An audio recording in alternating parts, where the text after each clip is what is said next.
I've listened to the Velvet Underground and Nico by the Velvet Underground and Nico for years. And I listened to it once yesterday. Welcome to Spin It.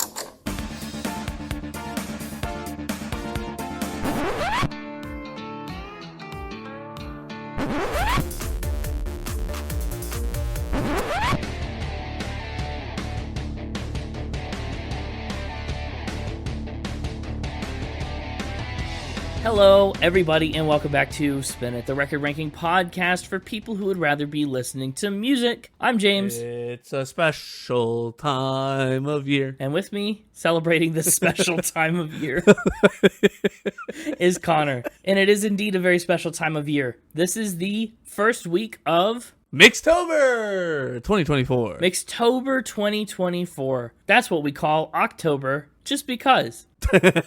We celebrate Mixtober like some people celebrate Christmas all month long. Sometimes. Well, I mean, in other years, we took it kind of easy. But it's like last year, we didn't go hard for Mixtober. We did the Mixtaper's Halloween 13, which I think he's planning on doing again. We should figure that one out with him. But yeah. But other than that, we didn't really do much for Halloween or October. And the year before, we did a lot. We leaned into it with In This Moment and Tina Turner and her Black Cat and Phantom of the Opera. We ended up with. Yeah. Michael Jackson. Yeah, he was a while ago, but he was Thriller, you know? So I figured we'd lean into Mixtober once more. I have a question, though. Okay. What made you go with the Velvet Underground instead of the Pizza Underground? Well, the Pizza Underground, that's the band that the Mixtaper lied about in episode 42, the Gabrielle Aplin episode. It's a real band. A real band, yeah, that was started by Macaulay Culkin, right? Heck yeah. And they play covers of Velvet Underground songs with pizza boxes and... Yeah, but with like pizza lyrics as well, if I'm remembering right. Right, yeah. And it was a lie that Gabrielle Aplin had anything to do with it, but I definitely thought about them when I was getting ready for this episode. Because what a bizarre fact. I don't even know if the Mixtaper knew anything about the Velvet Underground when he found the Pizza Underground. He didn't, but I did. I see. But I went for the Velvet Underground, I mean, because first of all, I never legitimately considered the Pizza Underground, but I have been envisioning an episode about this album for a long time. Is this exactly how you visualized it? I'll show you my script afterwards. That'd be cool. Just tell me yes or no. Did you have me starting this episode off singing It's a Special Time of Year? No. Yes? Was that on your Velvet Underground bingo card? Yes, it was. Well then, congrats, you're close to a bingo. What would be the Spin It version of bingo? Like, what would be our word? We should make one. Although we can't play to it. We have to have one made for us so we don't intentionally do all the things on the card. Really, we should get some of our biggest listeners and fans to create bingo cards about what they think is going to be in an episode. And then play every week, to see. And then when the episode comes out, see how long it takes somebody to get bingo. How many episodes. I like it. Yeah, I think this is a good album for the year of discovery. This is an album that I think a lot of people know. I think a lot of people that listen to this podcast and clicked on this episode probably know the album. But does Connor know the album? That's the real question. Connor does not know the album. I lied earlier when I said I knew about the Velvet Underground. Did you say you knew about the Velvet Underground? I said the Mixtaper didn't, but I did. Oh, got it. So neither of you knew. You were a Velvet Undergroundless house. Yeah, we prefer the leather bridge. I don't know what would be an above ground. Above ground. I didn't want to say above ground. That felt too easy. The whole thing felt really unnecessarily difficult. Underground. I guess the opposite of underground would be like the sky, right? Above ground? The leather sky. Leather sky. Awful. Well, I think this album's a must-know in a lot of ways. Well, it's a good thing you brought it then. Exactly. Because now I know it. Now you do. And you sure will know it after this. I'm petrified of Factor Spin. This one could get weird. I just know it. I don't know. It will. Oh boy. So you don't know the Velvet Underground. I guess let me ask a tangentially related question. What do you know about Andy Warhol? What don't I know about Andy Warhol? That'd be a lot harder of a question to answer because I think there's a lot less that you know about Andy Warhol than there is that you do. I think I just said the same thing twice. You're confusing me. Throwing me off. Well, without further ado, let's do it. I guess this will all be new to you if you don't know the Velvet Underground. That's exciting. I will say the Mixtaper and I learned a lot about the Velvet Underground while he was researching Factor Spin, and there was so many really interesting things that were in your rundown. So he had to go for the weird and obscure. So you've kind of done it to yourself. Hey, that's okay. I think everything about this band is weird and obscure. I'll point them out to you as we go along. The things that the Mixtaper came across on like his like top 10 weird facts about Velvet Underground list that then also were already in your rundown. That I already knew. Okay, that'll be fun. It's like a little tour. You'll be our tour guide through the world of what the Mixtaper might have done. Yeah, of alternate factor spins, realities, alternate universes. It'll be weird to explore the alternate factor spins before playing factor spin. Yeah. Maybe it'll warm you up. Oh, good. Yeah, I'll know what kind of facts he was looking at. Smart. Mm-hmm. It's good training. Well. Sorry, I know you said you wanted to ado without any further ado, but I added some further ado. You did it. I did it. Well, when you talk about the Velvet Underground, you have to talk about Lou Reed. Do we have to? Yes, you have to. It's prerequisite. Oh. He's the lyrical centerpiece, and he's the front man for the Velvet Underground. I don't know if Lou Reed came up during our Metallica episode. We may have talked about him then. But he's an eccentric songwriter, an iconic guy. He was born in 1942 in New York City, and he grew up singing in doo-wop bands and hosting a college radio show. Doo-wop, doo-wop, doo-wop, doo-wop, doo-wop, doo-wop, doo-wop, doo-wop. That is a bona fide sample of Lou Reed in a former doo-wop band. That's how it sounded. Thanks to the Lou Reed archive for that audio clip. Just kidding. That was fake. That was just Connor. But did it fool you? I could be a Lou Reed impersonator if I really wanted to be. Yeah, you could, but could you be a good one? Well, hang on. Let's not go throwing clarifiers like that on our sentences. Right. Yeah, Lou Reed's in a doo-wop band. Lou Reed hosts a college radio show, and he wrote and he studied poetry. After he graduated from college, he signed on as a songwriter for Pickwick Records, where he called himself a poor man's Carole King. Which you should understand that reference because we did a Carole King episode. I understand that reference because we did a Carole King episode. That's correct. I'm glad I was so right about that. Well, while he was on staff at Pickwick Records, Lou Reed happened to meet the second key player in this Velvet Underground odyssey, Welshman John Cale, who was a classically trained multi-instrumentalist, and he came to America to study, specifically, experimental music. They hit it off pretty quickly because, wouldn't you know, they both really loved experimental music, and they were especially pleased with each other's preference for droning notes, much like you heard on songs like Venus and Furs, and almost the entire album. A lot of droning notes, but they loved it. Fast friends over a drone. Their first effort at making music together was a little budget band called The Primitives. The name really matches what they were kind of doing. Soon enough, though, by 1965, they would expand the Primitives to include Sterling Morrison on the guitar and Angus MacLise on percussion. They changed their name through a few different iterations. From the Primitives, they went to the Warlocks, then they went to the Falling Spikes, all still better names than Creedence Clearwater Revival tried to do. They had the name change thing down pat. They did it right. But finally, they landed on the Velvet Underground. They took that name from a book that was written by journalist Michael Lee. It's a pseudo-documentary book, and it's focused on the emergent sexual subculture that started to evolve in the mid-60s, right when the band was kind of finding their footing and getting prominent. In their early days, they were rehearsing, they were playing around New York City, and they enjoyed this really lighthearted, beat poetry type style. They were hanging out, experimenting with their music. It was casual, fun, just seeing what they could come up with. They even worked out a little demo tape that they recorded in their loft, and they tried to get it into the hands of Mick Jagger and the Rolling Stones. They tried unsuccessfully, but boy did they try. He was like, no. Yeah, yes, he was. Honestly, I would say that we try and get this podcast into the ears of Mick Jagger every week. Ooh. Do you think we're more or less successful than they were? We might be a little closer. I don't know. I don't know how much Mick Jagger listens to podcasts. Mick Jagger, if you're listening, let us know. We'd love to have you on the show. That'd be awesome. That'd be crazy. Well, the Velvet Underground's first ever paid gig, first ever professional music making endeavor, was as an opening act at a high school. They stood to earn $75 for the show. $75 for a band of 4 people. And that was just too much for Angus MacLise to handle. He said, no, that's it. We've sold out. We're sellouts now. I'm leaving it. As Sterling Morrison put it, he said Angus was in it for art. And so as soon as they got paid, it did not become art. It became a job. That is the first thing on your list. I see on our Mixtaper tour, if you look out the left, you'll see the first fact the Mixtaper almost brought.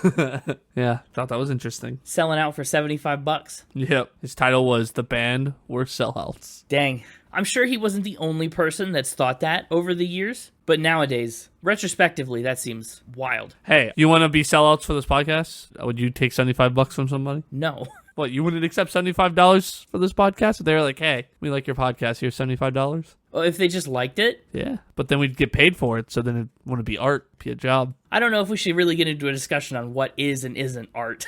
Oh. But I guess if there was ever an episode where that would come up, this will be it. I'm guessing it'll come up later. Let's put a pin in that about art, but we're in it for the art. That's true. But also, that was not the first time the band had kind of a tiff with Angus. He was already blowing off rehearsals. He was missing recording sessions altogether and just generally being kind of tough to work with. At one point, he was a half hour late to a gig, and he decided to compensate for being half an hour late by staying on stage and performing a half-hour drum solo after everybody else left the stage. Like, the show was over, and he just sat out there for 30 minutes and drummed. That is the second fact the Mixtaper was going to bring. That would have been a good one. I don't know if I would have believed that or not. Shame that you already knew it. I guess I would have believed it because I already knew it. So, Angus leaves the band, and they found a new, very avant-garde replacement drummer in Maureen or Mo Tucker, who was Sterling's friend's sister. She also loved the Rolling Stones, and she was very inspired by the rhythmic Bo Diddley. She, to say the least, had an interesting way of drumming. She preferred to stand rather than sit, and instead of drumsticks, most of the time she would use mallets with like yarn heads. And that was especially ironic because she really didn't care much for cymbals either, which is what you usually use the mallets for. She even at one point created a makeshift drum kit out of trash cans. Her drums got stolen, and that was how she set up a replacement.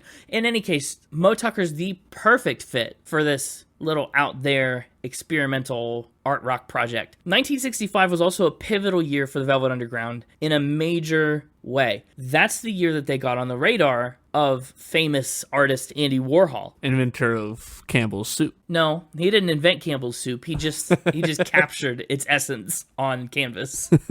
Yeah.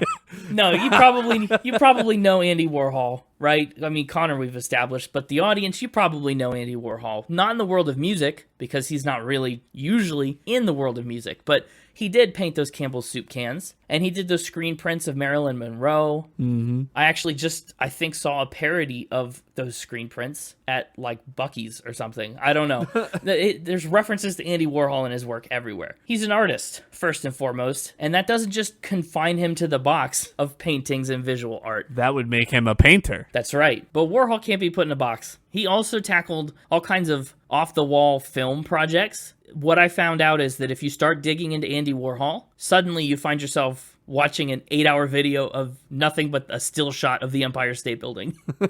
Really, he made that. He made it, and it's out online, and you could watch the Empire State Building for 8 hours in the 1960s. It just gets dark. Oh, so it's an actual video of the Empire State Building. Yeah. The way you just said that made me think it was a picture of the Empire State Building that they just had on loop for like an 8-hour video. I mean, he would do that probably, but it's like a still camera on a tripod or something filming the Empire State Building overnight as it gets dark. Gotcha. For 8 hours. I took a film studies class one time in college, and it was the weirdest class I ever took. But we watched all kinds of like screen tests that he did with Eddie Sedgwick, and it's just people sitting in front of cameras for 3 minutes. Huh. It was really, it's fascinating, but like such an artist move. It's kind of strange. But Andy Warhol, he encounters this band, right? This rising beatnik experimentalist band, and he's intrigued. His fuzzy hair stands on end. I don't know what it is, but you've got it. That's right. It's it. I think he did know what it was. He's got the artistic vision for this band, and he decides to make them his proteges, takes them under his wing, and he says, I want to be your manager.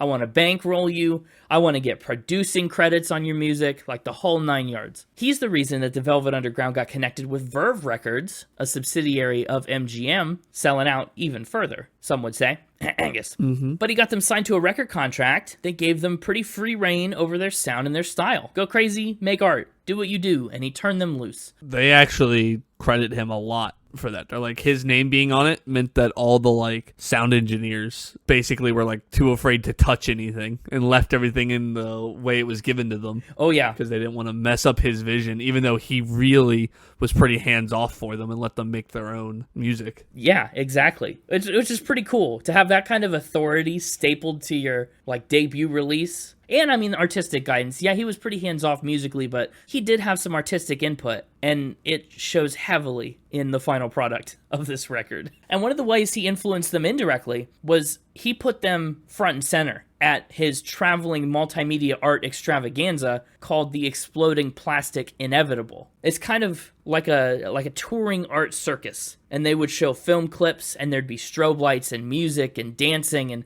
performance art. In the mid-60s, it was pretty comparable, I guess if you're going to give it an analogy. It was almost like going to what a rock concert would be like today. It was ahead of its time, and it was really unique. And the Velvet Underground is right up there on the stage playing and singing through it. Really interesting. So the time came for the band's first album. Warhol likes what the band's doing, pretty generally pleased with their direction, but he says, hey, I have an idea, and you have to listen to it because you're using my money, and also I'm Andy Warhol. You need a femme fatale to sing on some of your songs. You need a female voice. You need someone new. So he recruits Krista Pafgen, a German singer, a model, and an actress, better known as Nico, was her stage name. She had already previously starred in Warhol's film Chelsea Girls, so he had that connection warmed up and ready to go. He said, hey, you should use a female singer. And they said, maybe we should go look for one. And he said, no need. I have one for you. Really, it was more, I think you need a female singer. And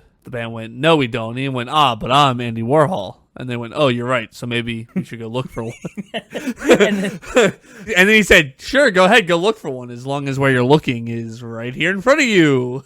Come on in. She steps from behind the wall. Yeah. Well, adding Nico to the Velvet Underground was in fact the last piece they would need for this debut album of theirs, appropriately titled The Velvet Underground and Nico. That's this one. That's the episode. In April of 1966, the group gets to work at Scepter Studios in New York City. They recorded most of the album in a grand total of 4 days. Nobody's really sure how much it cost, which is a shame. But the highest estimates that I saw were about $3,000 or $14,000 today, adjusted for inflation. So not a very expensive record at the end of the day. But if you can believe it, they actually had a very hard time selling an album like this to the label. No. They played it for the execs and they said, what is this? What are you trying to pull? Like, are you joking? Because they were not big fans of the overt sexuality and the themes of substance abuse. The label had complaints about everything from the lyrics to the viola. But eventually, with the help of the iconic Verve producer Tom Wilson, his influence and clout, they did get the label on board. And once again, with Warhol's producer credits being largely ceremonial, Tom Wilson was actually the one who did most of the real producing. Lou Reed called him the real producer, and Andy Warhol was, not. But credit where credit is due. They said that Warhol was the producer in the sense of producing a film. Lou Reed directly said he just made it possible for us to be ourselves and go right ahead with it because he was Andy Warhol. And in a sense, he really did produce it because he was this umbrella that absorbed all the attacks when we weren't large enough to be attacked. And as a consequence of him being the producer, we would just walk in, set up, and do what we always did, and no one would stop it because Andy was the producer. Of course, he didn't know anything about record production, but he didn't have to. Wow. Yeah, it was pretty much like you said. He was their umbrella, not their mirror. So they did most of the album in 4 days. Then they had to spend a little bit of time re-recording I'm Waiting for the Man, Venus in Furs, and Heroin. And they added Sunday Morning to the track list. But after that, the album was ready to go in November of 1966. It came out in March of 1967, and while it did not perform very well on the charts, because listen to it, what did you expect? It was very well on its way to becoming a cult classic, because listen to it, what did you expect? It's a weird album, and I feel like everyone that was involved with it would own that to some degree. I think they knew what they were making. That's not to say it's not good. It's just so different. Like, even today, it's so different than so much other stuff that's out there. And I think that's what sets it apart. John Cale was really the mastermind behind these arrangements and the sound. He loved the experimental side, and Lou Reed's more unconventional vocal and lyrical style ended up being the perfect match. They included a lot of instruments like a viola with mandolin strings on it, a celeste, which is also known as a bell piano, and a lot more. On certain tracks, actually most tracks, they would tune their guitars down a full step to make a fuller sound that they called sexy. On Venus and Furs, they used Lou Reed's ostrich guitar tuning, which is a style he invented where they tune all 6 strings of the guitar to the exact same note. You know, he's in a weird club with Johnny Cash. With Johnny Cash. That was the Mixtaper's fact about the ostrich guitar tuning. Oh, okay. I see. That's another Mixtaper abandoned fact. Yeah. I'm a guitar player. You gotta know that I know ostrich tuning. Yeah, that doesn't mean you knew who invented it. No, true. So they're doing wild stuff. A lot of droning, a lot of harmonics, and again, stand-up drumming from Mo Tucker with sticks and mallets and trash cans and all kinds of stuff. But yes, the Velvet Underground and Nico is what the kids today call a commercial flop. Radio didn't want to play it. Periodicals didn't want to advertise for it. Their own record label didn't even want to promote it at all. AllMusic's Richie Underberger said the music was simply too daring to fit onto commercial radio. Underground rock radio was barely getting started at this point, and in any case, may well have overlooked the record at a time when psychedelic music was approaching its peak. So, it's not in vogue right now. And also, the band was facing a $500,000 lawsuit, which is equivalent to $4.5 million today, for using an unauthorized image from one of Warhol's films on the back cover. Eric Emerson made the claim, went to go sue them, and MGM said, whoa, we can't get sued for that much money. That's too much. And so they just straight up stopped distributing the album for almost 2 months, right at the early stages of its life cycle. This is another Mixtaper abandoned fact. Wow, tragic. Because not only did they pull it, but they issued a recall on it. They like did everything they could to get every copy back. Yeah, they straight up, they really did not want to get sued. And again, the reason that this lawsuit happened was because Eric Emerson had been like busted on drug possession and needed money to pay for his own legal troubles. And so when he saw his image from the film on that, he was like, oh, easy money. His eyes turned to dollar signs like a cartoon. Exactly. Yeah. Jackpot. Yeah. And apparently, according to Lou Reed, the album was getting close to breaking the top 100 when everything was pulled. And then just like overnight, everything dropped off because Stalled hard. you couldn't sell it. You couldn't get it. You couldn't listen to it. Contraband is what it became. Yeah, he had a big vendetta for the rest of the Velvet Underground's career against MGM and the executives who made that decision. Yeah, that's a hard way to go. It's not ideal. When they finally did start redistributing the album, they had to airbrush over the image on the back cover. And, salt in the wound, insult to injury, when they finally did start distribution again, it was exactly when the Beatles released Sgt. Pepper's Lonely Hearts Club Band. So no one was going to the record store to buy this banana. Never heard of it. Never heard of it? Oh, you will. Anyway, it did actually just barely, despite every obstacle and all the odds you can imagine, it did barely squeak its way into the Billboard charts. It entered at number 199 out of 200 in May, and then it rose all the way to number 195 by June, and then it fell out of the charts. It would actually enter and leave the charts a few other times by January of 1968, but it only ever reached a peak of 171. It's kind of doing a little prairie dog thing. It's in the charts, it's out of the charts. Popping up, going back. I found some varying estimates about how well the record did in its first couple years. I saw an estimate that said it was 30,000 units sold in its first 5 years, which is pretty low compared to our usual numbers, but musician Brian Eno speculated that everyone who bought one of those 30,000 copies started a band. So if that's not a cult classic, I don't know what is. But also, I mean, that's a good quote and all, but more accurate estimates from MGM kind of put it closer to 58,000 copies by 1969. Later on down the road, music writer Grant McPhee found that it may have sold upwards of 200,000 copies by 1971. So estimates have about 170,000 unit range. We don't really know, but even 200,000 copies, I mean, that's rough. That's a tough start. At the time, despite not wanting to play it on radio or promote it or whatever, critics did mostly think positively about the record. We like it, we just won't say so publicly. That's behind closed doors. Big fan. I would never admit it, but boy, do I love it. That's what's happening with our podcast. You might be right. I don't know. I'd admit it. I wouldn't. Oh, well, you're part of the problem. But critics really loved the vocals, especially, and particularly Nico, they really liked. Good move on Andy Warhol's part. One critic said that Nico sounded like a cello getting up in the morning, which is an analogy that I really like. But overall, I think everyone was just kind of stunned and not really sure what to think. I read some reviews about the album that said several confusing sounds, most depressing, and whatever the message, I failed to get.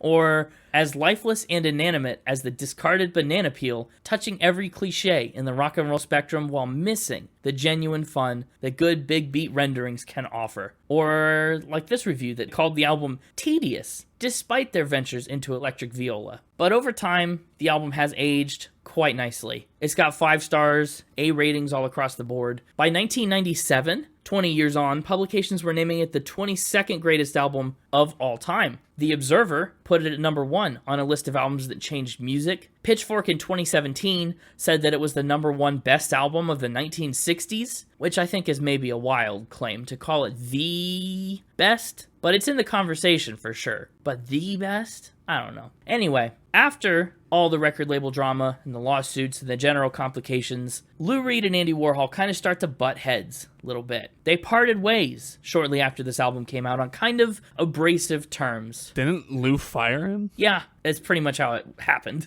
Imagine firing Andy Warhol. I bet he made a video about it. I bet some of his art pieces were inspired by it. You notice how that one soup can always looked angrier than the rest of them?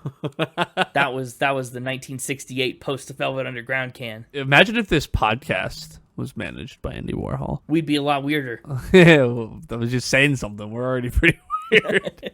Just imagining an Andy Warhol stylized version of our logo. That's fun. We should make one for this episode. We'll get the art department on it, I suppose. Well, when you lose Andy Warhol, that's all well and good, but the problem is they also lost Nico. She kind of left and also was kind of forced out alongside Warhol, but she wanted to pursue a solo career in acting and music, so she got into that. Obviously, was successful in her own right before she passed away at a younger age, but post-Warhol, the Velvet Underground also brought on Steve Sesnick, who kind of further escalated things, tried to commercialize the Velvet Underground. And if there's one thing that this album and this band is not going to be, it's commercial, as sellout as they are. He kind of pushed the idea that Lou Reed was the band leader, and nobody really liked that. Cale and Reed both independently, separately, referred to Sesnick as a snake later on in their careers. So it's kind of the opposite of Creedence, right? Where Fogerty was like, I gotta be in charge of everything or we're going down the drain. This was like, the manager came in and said, I think this guy should be in charge of everything. And they all went, no, forget it, Snake, get lost. They did, though, stick with producer Tom Wilson, who helped create their next record, White Light, White Heat. They spent a lot of time touring. They invested a lot in their live shows with improvisation, loudness, kind of replicating the Exploding Plastic Inevitable all on their own without Andy Warhol. In 1970, they released their 4th and penultimate record, an album loaded with hits that the band called Loaded.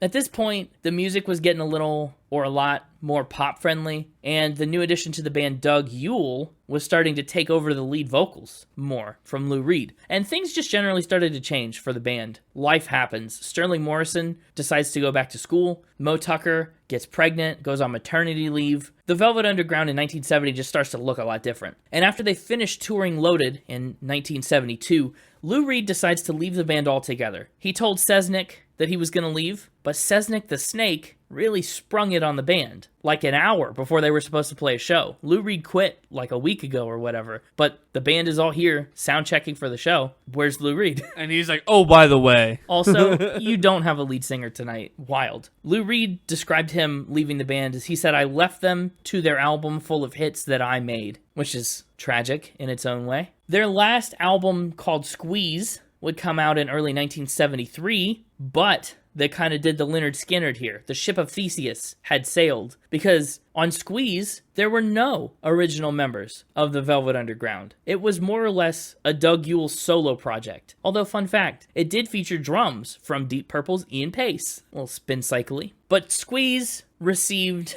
quote, unfathomably terrible reviews. NME called it a Velvet Underground album in name only. So, with that disgrace kind of flying in his face, Doug Yule just decides to retire the name and the band altogether in 1973. So they put it to rest for a while, but the classic lineup of Reed, Tucker, Morrison, and Cale did reunite in the 1990s. They released a song cycle about Andy Warhol after he passed away in 1987, and they toured the world for a few years until 1995, when Morrison passed away at age 53 from non-Hodgkin lymphoma. Lou Reed, also, after a 22-album solo career, passed away in 2013 at age 71. So that's the story of the Velvet Underground. They have achieved immeasurable success as a cult classic kind of band.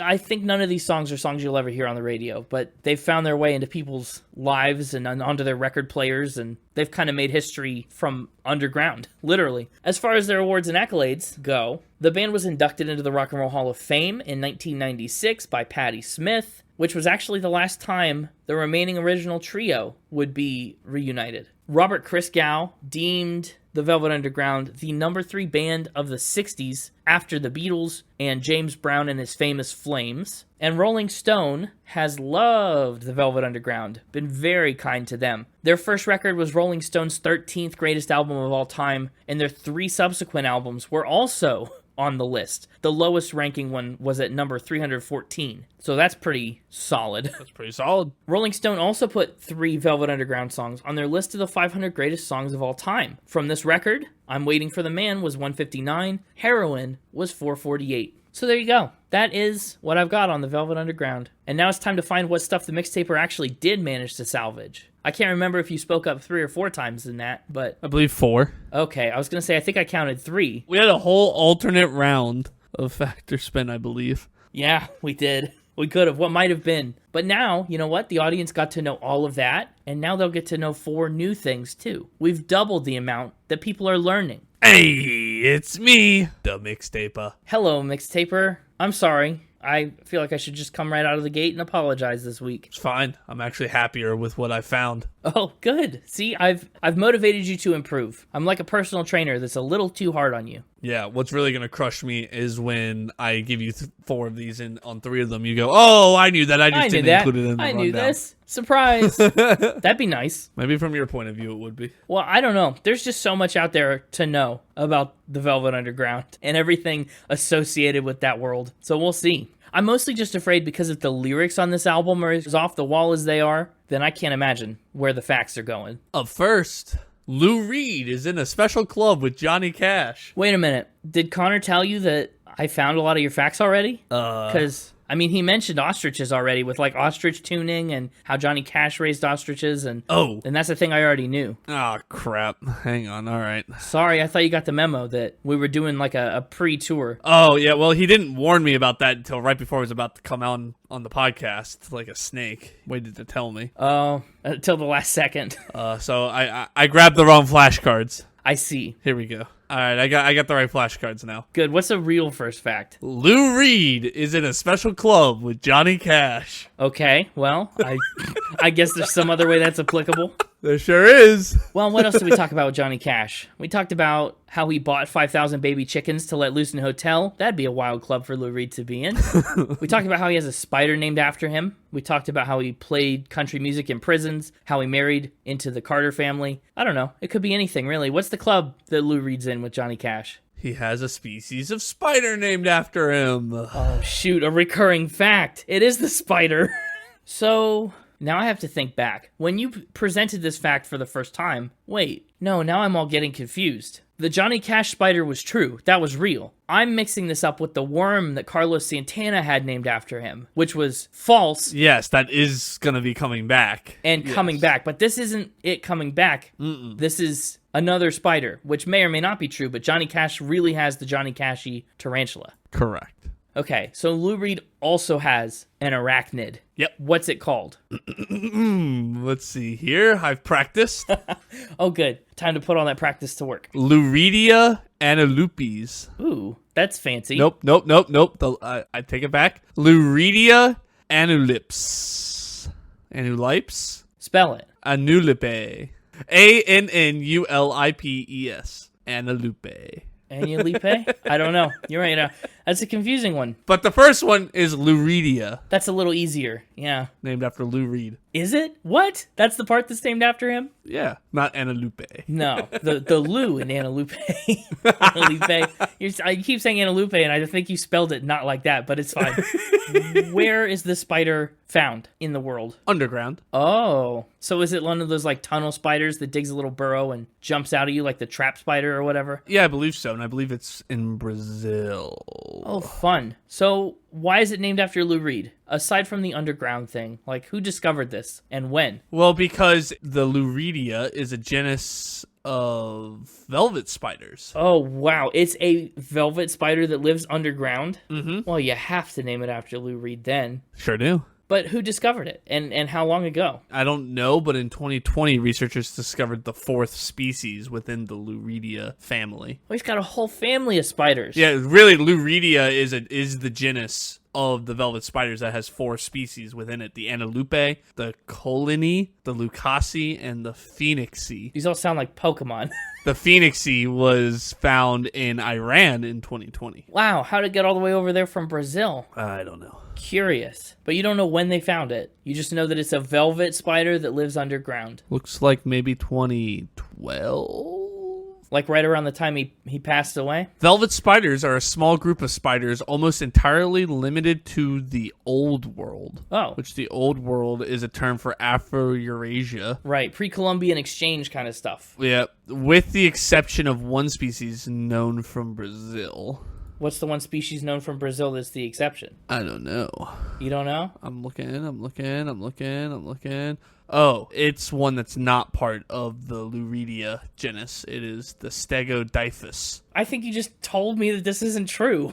Well, If they found the Luridia in Brazil. Well, I'm saying I was wrong about that. I'm saying it now that I've clicked a few more links into the Wikipedia pages. Gone further down the spider hole. Yeah. Into the Spider-Verse. Yeah, as I've gotten farther into the Spider-Verse, I now see that the Stegodiphyus is the one from Brazil. The Luridia was found in, it looks like, 2012 in Africa and Asia. See, that sounds like a backpedal. That sounds like I tricked you into telling me that the Brazil one was not the Luridia. I'm telling you that the Brazil one that's what was listed. If you go to the Luridia page, it talks about the Brazil one on that page, but that's not where it was found. I just also feel like I cannot fall victim to a velvet underground spider. If it's true, that's really cool, but I can't let you just say that and not call that probably a lie. Fair enough. So that sounds like your own spin? I think this is a spin. What are the odds that we have 2 artists with significant spiders named after them that were discovered in the last couple decades? That is a pretty big coincidence. It would be if it was one. Unfortunately for you, it's a pretty big factual coincidence because this is a true fact. Oh, darn. Luridia Antelope. That's really a big coincidence. There's a Velvet Underground spider named after Lou Reed. If you're really counting, he's got 4 spiders named after him, right? Because there's the Luridia genus with 4 species that are all Luridia blank. He blew Johnny Cash out of the water. Yeah, I mean, some could argue Lou Reed is 4 times better than Johnny Cash. Some probably would, but I don't know many. I'm not saying I do, just some. Well, that stinks. That's really cool. Can I see the Lou Reed spider? Yeah. This is the Antelope version of him, of Spider Lou Reed.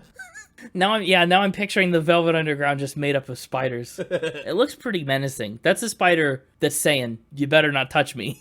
The Luridia Antelope specifically is a species of spider in the Velvet Underground family, found in Algeria, Tunisia, Libya, Egypt, and Israel. To dial it in even further, and here's a weird photo of it. He's worldwide. Wow. Well, the more you know. There's a whole Velvet Underground family of spiders. I didn't have any idea. And now you do. Yeah, I would never put that in my rundown. So bug names will return in another episode, but not necessarily spiders. Instead of paying for their first record with cash, Warhol used art. A lot of cash facts this episode. I thought for a minute this was going to go the direction of like Flavor Flav exchanging pianos in the lobby. So Warhol doesn't use cash. Warhol uses art. He puts up, a painting as collateral, pawns it off, just trades for it. What's the exchange? Well, he wants to get the band recorded. Of course. He's the producer. So he takes them to a recording studio Yeah, where he meets with Norman Dolph of Columbia Records. I'm following. And he's like, hey, I want you to make a record with these guys. Norman Dolph is like, I could do that. Andy Warhol's like, what'll it cost? Norman Dolph goes, I'll do it for free in exchange for a picture. Interesting. Which means it wasn't free. No, it wasn't. So this was not Warhol's idea. Yeah, he says, I'll do it in exchange for a picture. And Warhol says, I'm agreeable to that. And so Dolph booked the studio, covering a portion of the studio cost himself, produces and leans on his colleagues at Columbia to release the first recordings of Velvet Underground. And in exchange, he gets a Warhol painting. Do we know what the painting is? Sure do. It was one of Warhol's silver Death and Disaster series canvases. I don't know if I know that. He did a whole series on death and disaster. Oh, really? Wow. Yeah. Was it on silver canvas? What was that? Well, not all of them. Oh, just the series. Just the specific one he got was one of the silver ones. What's it worth? Nowadays, Yeah, like how bad of a deal was this? it'd be worth around $2 million today. I'm shocked I did not have to take a guess at that. Yeah, I thought about it. $2 million today for an album that the best guess people project is like $30,000 to record. What do you think that costs at the time he sold it? At the time, He sold it in 1975 because he was going through a divorce. How much do you think he sold it for? okay, Dolph, the guy that bought it from Warhol, Yeah, but the guy who got it from Warhol, yeah. I bet he sold it for $400,000. Maybe a lot less. A lot less. $600. A lot more.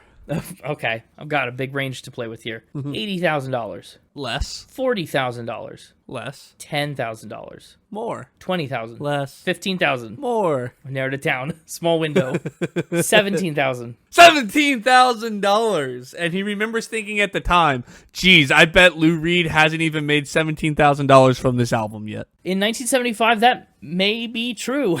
I mean, nowadays it's not, but back then, yeah, So it really worked out for him. it sure did. But yeah, if he still had it today, it would be worth about $2 million. Wow. I like this. I can't believe this isn't a thing I found somewhere, which makes me suspicious, but I also feel like I kind of believe it. Like, why wouldn't you take that deal if it was going to be free? What'd they record for this? The way I understand it. Important qualifier. Yeah, so don't, I could be wrong. It was their first album. It's this. It's the Velvet Underground and Nico. It's this. Yeah. They talk about it in this like it's an album or a record, right? I mean, make a record. Is a record an album? Yeah, it could just be some singles too. I don't know. But okay. Because, yeah, his quote is, geez, I bet Lou Reed hasn't made $17,000 from this album yet. Yeah. So I would say it's this album. It was in 1966. That's when this came out, right? This came out in 67. Right. So they would have been making it in 66. They were making it in 66. I think this is maybe true. I'm not sure if I should go with my gut or against my gut this time, but I kind of believe it. Like, if you're a producer, why wouldn't you do it for free if you could? And if you're someone who owns a studio and Andy Warhol comes up, like, heck yeah, I'm going to at least ask, right? I'm going to check and see. I don't need a Marilyn Monroe or a soup can, but, like, I'll take a couple minutes of a video of the Empire State Building. Like, whatever you got. Couple exclusive minutes. Yeah, that are cut out from the middle of the movie. Just starts piecemealing it out. I can't believe there are people that have watched that thing for 8 hours straight. I scrubbed through to the parts where things interesting happened, which was not much, but like the light sometimes changed. Anyway, that's not the point. I'm going to lock in that this is maybe a fact. Maybe a fact. Well, maybe you'd be correct. This is a true fact. Wow, what a day. That's exciting. I love that. Can I see the painting? I've had a hard time tracking down the exact one. Oh, well, and we're not going to pay $2 million for it. I didn't try very hard. That's like you. Hey, basically what I can tell you is whether he painted celebrities, everyday objects, or images of suicide, car crashes, and disasters as he did in the 1962-63 Death and Disaster series. So Goodness. it's a bunch of paintings of suicides and car crashes Death and disasters. disasters. Yeah. Who could have predicted? So here is one of them that you can kind of see. Well, that's cool. I'm glad Andy Warhol made his way into Factor Spin. Not strictly a musical thing, but Velvet Underground related. If we did Factor Spin about Andy Warhol, I'd just have to guess fact for everything you said. I think I'm going to switch up the order I was going to do these in. Oh, a secret final ramp. Well, it's because I got 3 facts about individual members, Lou Reed, Andy Warhol, and then I have one about Nico, and then I have one that's just about like the band together. So I think we should do all the individual ones and then do the band. Our powers combined, Captain Planet style. Exactly. I like it. Anyone remember Captain Planet? Like, that's old even for us. Nico was briefly married to the inventor of the glue stick. That rocks. Man. My thoughts exactly. Briefly married to the inventor of the glue stick. He could make everything stick except his marriage. No! And that's sad, too, because the marriage license is a piece of paper, and that's, like, primarily what glue sticks are used to hold together. Oh, symbolic. Wow. Yeah. Anyway. Enough joking around. Who invented the glue stick? Hendrik Cale. Hendrik Cale? Like, how do you spell that? The last name Kel, but I think the E has a weird... I don't know. I just wrote it down, but if I go back, I heard the E has a weird symbol over it. I see. Maybe it doesn't have a weird symbol over it. Maybe I'm making that up. I'm really tempted to go into the weeds on this one. Okay, go ahead. What weeds are we getting into? I'm just curious what we know about how the invention of the glue stick came about. Like, what's so wrong with normal glue? Well, I thought you might go into this, so I went to the glue stick Wikipedia page. Wow. First off, when do you think the glue stick was invented? If you had to stick a year on it. Stick a year on it? Funny. Well, if Nico married the guy, I would imagine it probably came about in the late 50s. Late 50s. Okay. Now, before you knew that Nico married the guy, when would you have guessed the glue stick was invented? Oh, man. I would have guessed sometime in like the late 50s. Oh, really? Oh. Yeah, probably. Oh, fair enough. I mean, in World War II, people were still using paste, and it feels like a very late 50s invention. You being the history nerd, I should not be surprised that you would have your finger on the pulse of glue stick history. Hey, I'm probably wrong, though. Because I feel like instinctually, I would have just gone way farther back. Really? I would have been like the 1910s, well, I guess it wouldn't be the 10s. I would have known if it was the 10s. No, they made Oreos in the 19-teens. Yeah. Glue sticks didn't come till later. Yeah, I would have been like the 1920s. No, they still use paste all the way up through World War II. Just normal glue in a jar. Well, you see, I wouldn't have thought about that. I just would have instinctually been like, glue stick feels like a pretty old thing. Well, I guess in a certain sense it is. The answer is 1969. Oh, I was still off by a matter of more than 10 years, but I'm going to say 10. Almost 20 years. 1969 was the glue stick year. That was the glue stick year. Big year for adhesion. But why, though? We got there. Hendrik Cale invented the glue stick after studying the twist-up ease and convenience of lipstick applicators. Oh, because he's married to a model, briefly. I don't know. That could be relevant. The product was released under the Pritt Stick brand. And by 1971, 2 years later, the Pritt Stick was being sold in 38 countries. A phenomenon. And by 2001, X many years later... Didn't want to do all the math. The squirrels are on vacation this week. I think the answer is 32. It was in 121 countries, so it kind of had to slow down. Wow, people didn't get the glue stick until after 2001. Yeah. That's like 60 countries that didn't have glue sticks. That's what's blowing my mind. That is a way to look at this. And in the UK, the name Pritt Stick is often used as a generic term for any glue stick. Wow, it stuck. The name stuck. It's such a lowball joke, but it's like, it just keeps coming up. I don't know. Like when you twist the bottom of a glue stick. Also, Wikipedia's description of what a glue stick is pretty great. Glue sticks are solid and hard adhesives in twist or push-up tubes. Users can apply glue by holding the open tube to keep their fingers clean and rubbing the exposed stick against the surface. Yeah, literally, yes. Yeah, it's like, good job, Wikipedia. And now you know, audience, if you're listening from one of those 60 countries that maybe still doesn't have glue sticks. Yeah, I mean, no confirmation after 2001 how many it's in now, so. What's the post 9/11 world look like for glue sticks? Probably took a hit, right? I mean. I would imagine. So Mr. Cale sees wet glue and says this could be drier and cleaner. Sorry. I've got off the deep end on this one. This is a pretty good one. I can't believe this isn't the final rant. Honestly, I probably should have made it, but I do like the last one, too. So when does Mr. Glue, how I'm now going to refer to him, okay. When does Mr. Glue meet Nico? I don't know when they met, but I know what their marriage range was. Okay, what's the date of the marriage? 1961 to 1963. Oh, pre-glue stick. Yeah. Maybe that's why he invented it. His life is falling apart. He was haunted by... He needs to pick up the pieces. So he wasn't like a rich inventor back then. was he? I'm sure he was just another random man. No. Yeah, I don't know what he was up to pre-Mr. Glue moniker. Why'd they break up? I don't have that information. All right, keep your secrets. I want it to be true so bad. I mean, I really want it to be true. I think it's a spin. Ooh. Thinks it's a spin, folks. Locking that in? Yeah, I think I'm going to have to lock in that this is a spin. I really want it to be true. And I got so off on a tangent, I just feel like that was the intent, was to distract me with glue stick facts.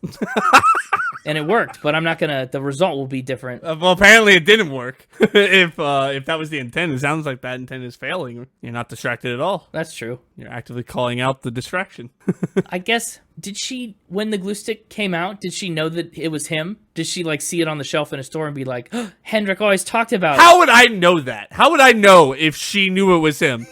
I don't know. In what world would I have that information? Well, in what world would you have this information? I have this information because on her Wikipedia page, it listed him as her spouse, and then his name was also hyperlinked, so I hovered over it. And it was like, Inventor of the glue stick. And I was like, what? Oh, this man. That's really fun. This would be, if it's true, this would be the second fact we've had about people related to artists making useful office supplies. Because yeah, we had Whiteout. The monkey's mom made Whiteout. Uh-huh, that's true. And what are the odds of that? Pretty slim. If the odds of two people having spiders were pretty slim, this has got to be even slimmer. Two people making office supplies, even slimmer. But you know what? You've convinced me, I think. Whoa. I think I'm going to change my answer to a fact. You're locking in fact. I think I will. I think I'll lock in fact. This is so wild. This is. You may have just looked up German inventors and picked one that was kind of timely, but I really would like this to be true. Well, you do know Nico is German. Correct, yes. And so I very much did Google German inventions. Yeah. Found a list of German inventions from the 1900s forward. Yeah. And picked one that was around the time of year. No, of when the Velvet Underground was going on. And definitely made up a guy's name that was derivative of Henkel, the German company who invented the glue stick in 1969. Because this is a spin. No. Oh, man. I was on it. And I backpedaled. When you said the Wikipedia hyperlink thing, and that was enough. I know. I thought that was tricky. I thought that was tricky. It's clever. It was. Well, I'm mad. Who invented the glue stick? The German company Henkel. I don't like it. I honestly was worried you were going to pull an Otis Elevator on me and go, Hendrik Cale? That sounds like Henkel. Hendrik Cale? That sounds a lot like... Man, Henkel's been making glue for decades. What are the odds? I was a little worried about that. No such luck this time. That's disappointing. I went so far to make sure that Hendrik was a German name. I went to GermanNames.com and checked the H's. The authoritative source for German names. Yeah. And double check that both Hendrik and Cale were on that list. They were pretty believable, yeah. That was just enough of an invention, too, that it was, believable, but not over the top. Uh-huh. I didn't even think about the office supply connection to Whiteout. Well, it just seemed kind of familiar, yeah. I'll never get a third office supply. Not likely. Even if it's true, you'll be claiming a spin on it. I gotta hope that there's an office supply invention true, so I can get a free point. Yeah, pretty much that one's yours for the taking if you can manage to find one. But now it's time for our final fact in this alternate fact of force. Right, about the whole band. Yep. The whole band had an equally genius and annoying album idea. I like it. It sounds possible. What was their idea? Well, it was for this album, actually. Okay, for the very first album, right out of the gate. Mm-hmm. They wanted something novel to set this album apart from all other albums. Of course. It's got to be different if you're an experimental band. They thought they had it when it came time to discuss the song, I'll Be Your Mirror. Okay. Came time to discuss the song? Like when they were discussing the production of I'll Be Your Mirror. What did they discuss? They were in the studio. Andy Warhol was there. Nico was there. The Velvet Underground was there. Of course. Apparently Andy Warhol was fascinated by all the blinking lights on the board or whatever. Gotta love him. Apparently he sat there behind the board gazing with rapt fascination at all the blinking lights and said, "Ooh, that's fantastic." Okay. Okay. That's just a random quote I found from Reed, recalling his time in the recording studio with "Ooh, that's fantastic." with Andy Warhol. Sure, that's great. But anyway, that's besides this fact. It seemed to be, yeah. But they're sitting there discussing the production of I'll Be Your Mirror, when Andy Warhol goes, say, wouldn't it be great if we could create this record fixed with a built-in crack so that every time you got to the song, I'll Be Your Mirror, and you get to the line that says I'll Be Your Mirror, the album would hit that crack and go, I'll be your mirror, I'll be your mirror, I'll be your mirror, just on loop because the needle couldn't move until you physically got up and went and took the arm off. And move the needle. Yeah, that's not unheard of. That is the thing other records have done. And in fact, Sgt. Pepper by the Beatles would do it just after this one did. Well, and they actually did it. They committed to the bit. this one didn't do it, but... Right. The Beatles committed to the bit. And the end of A Day in the Life contains a scratch that loops like that. The Velvet Underground did not do it. And it is a genius idea. What do you think? Would you have liked the song better if it looped there or not? Would that have been better or worse? Like artistic? I think it's fascinating from an artistic standpoint, but from a listenability standpoint, it's so annoying. And that's why I described it as equally genius and annoying. Yeah. Because I love it in concept, but would hate to be the one that had to get up and do it. Of course. Time to scooch the needle a little bit. As someone who has a bunch of records and enjoys listening to them, but then gets annoyed when he has to flip it over, I would hate the crack. Do you have any records with scratches or skips in them? Not intentional ones, just accidental? No. I do. No, I take very good care of my records. I mean, I do too, but I buy them used, and other people may not have. Yeah, this one's a fact. This one's a fact? Yep. Is this one you already knew? Yep. Shame. Not to take the wind out of a final ramp like that. To be fair, I said at the beginning I was worried you were going to know them, and I was really thinking about this one. Yeah. It was this one in Warhol Paying with Art. I was afraid you might know and just not have included in the rundown. No, I had no idea about Paying with Art. Because this is indeed a true fact. Yay! Wasn't that fun? Yeah, it turns out the Captain Planet Come Together was about as memorable as I think the show is for our generation. As memorable as actual Captain Planet. Sad. Well, hey, I mean, you dug pretty deep. I gotta commend you on that. The first three I had no idea about. Well, you definitely had no idea about the glue stick because I dug so deep it became a spin. Yeah, true. But it was a really involved spin. I dug in the wrong hole for that one. You dug in the spider hole and in the art hole and in the glue hole. It's a sticky one to dig in. Shovel gets stuck a lot. Yeah, tough to get out of the glue hole. But the loop scratch is cool. Darn, I even broke the rules and went into your notes to double check that you didn't have any of those, and they weren't even in your personal notes. It absolutely is. You broke the rules and didn't even break the rules right. What? I control F to put in so many. There's a whole big fat bullet point. I searched so many like keywords. You could have just scrolled down to the few notes I took on I'll Be Your Mirror. Well, I didn't know where it would be. It's in its appropriate place. Strange. I didn't want to actually go reading through your notes. I just was trying to do a quick cursory check before you got in here because I was worried. Well, that's fair. And worried you should have been. That was appropriate worry. Yeah. Also, I don't think it's a rule that you can't look at my notes. Is that only for Connor episodes? I'm not allowed to go in there? Well, yeah, because that's where all the facts and spins would be. I don't know why I thought it was a rule. I couldn't look at your notes at all. I mean, I normally don't. I mean, you'd spoil my bullet points about the episode, but if you haven't even listened to the album yet, they probably don't mean much to you. It's true. And my score sheet is out there in public. Well, Mixtaper, it's been a pleasure. Hey, I'll take 50-50. That's right, another 50-50. I'm walking away from this satisfied that I got you to... You had the win if you hadn't changed your mind about the glue. But you got stuck. Oh, you're right. You got stuck. I should have stuck to the glue one and I flip-flopped. That's what English majors call dramatic irony. No, it's not, though. Well, if they were like reading it, like they'd be like, oh no, he's going to change his mind about the glue fact. That's ironic. He should have stuck with it. Dramatic irony is when the audience knows something and I, the character, do not. Yeah. Well, as the audience, I knew. So if you re-listened to the episode... It was dramatic irony for me because I knew the answer. Oh. And I was the audience in this situation. That makes sense. Yeah, that tracks. It was dramatic irony for you. And anyone that re-listened to it. Yeah. Mixtaper, that was an awesome first round for Mixtober. I mean, we're hitting the ground running this year, this month. Yes. And I can't wait to do another Mixtaper Halloween 13. Okay, you're in for that? Good. We'll pencil you down. But until then, you have a couple of weeks of normal episodes. And until then, yeah. It's true. Okay, we'll see you next week. Welcome back, Connor. Back I am. Back you are. Well, let's talk about this delicious album art on the Velvet Underground and Nico. Is it delicious? Do you like bananas? No. I do like bananas well enough. Oh, okay. This one doesn't look particularly delicious.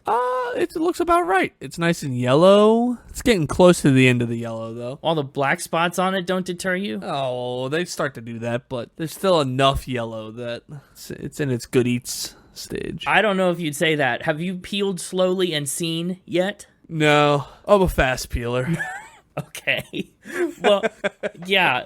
So the album cover is a banana. Andy Warhol designed and created this album cover. Yeah, he did. On a physical record, the banana peel is a sticker that you can peel away. And on the inside is a fleshy colored, slightly phallic banana. And that does not look like a good banana. Have you seen it? No, actually, I haven't. Here, let me show you a picture of it. That's what it looks like peeled. That just looks like not even that phallic shaped. And it doesn't even look that fleshy. It makes me think it's a strawberry banana. Well, it looks pink. Strawberry banana is not a real fruit. It's just a flavor. You know that. No, Andy Warhol created. Andy Warhol invented the strawberry banana. He says, I wish that flavor was a real fruit. And so he created this. This is the strawberry banana. Could also be like a cotton candy banana.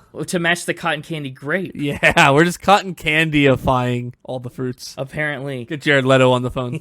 Maybe he'll sponsor the Velvet Underground banana. It's a pretty involved album cover, actually. So much so that the record label had to make a special machine to make the cover and put all these banana-shaped stickers on it. Now, reissues and represses of the record don't have a sticker. So, unpeeled, partially peeled, and fully peeled versions of the cover are pretty rare and sought after for collectors. I know there are a bunch of collectors out there that try and have all three. I'm assuming it's way more likely to find a peeled record. You know, I don't know which one's more common. Well, because I would imagine everybody who bought it at the time, Peeled it? most everybody, peeled it, right? So Maybe. most of the ones that would be out there for resale from the original run would be peeled. And then just ones that have been lost to time or, weren't taken care of. And so they've become partially peeled or gotten messed up. So find an unpeeled strawberry banana. It's got to be pretty darn rare. Yeah, I would think so. Here's someone that posted about it on Reddit 10 years ago. Holy grail, a Velvet Underground and Nico with an unpeeled banana. Wow. Strawberry intact. I guess so. And how stressed I would be about owning that, really.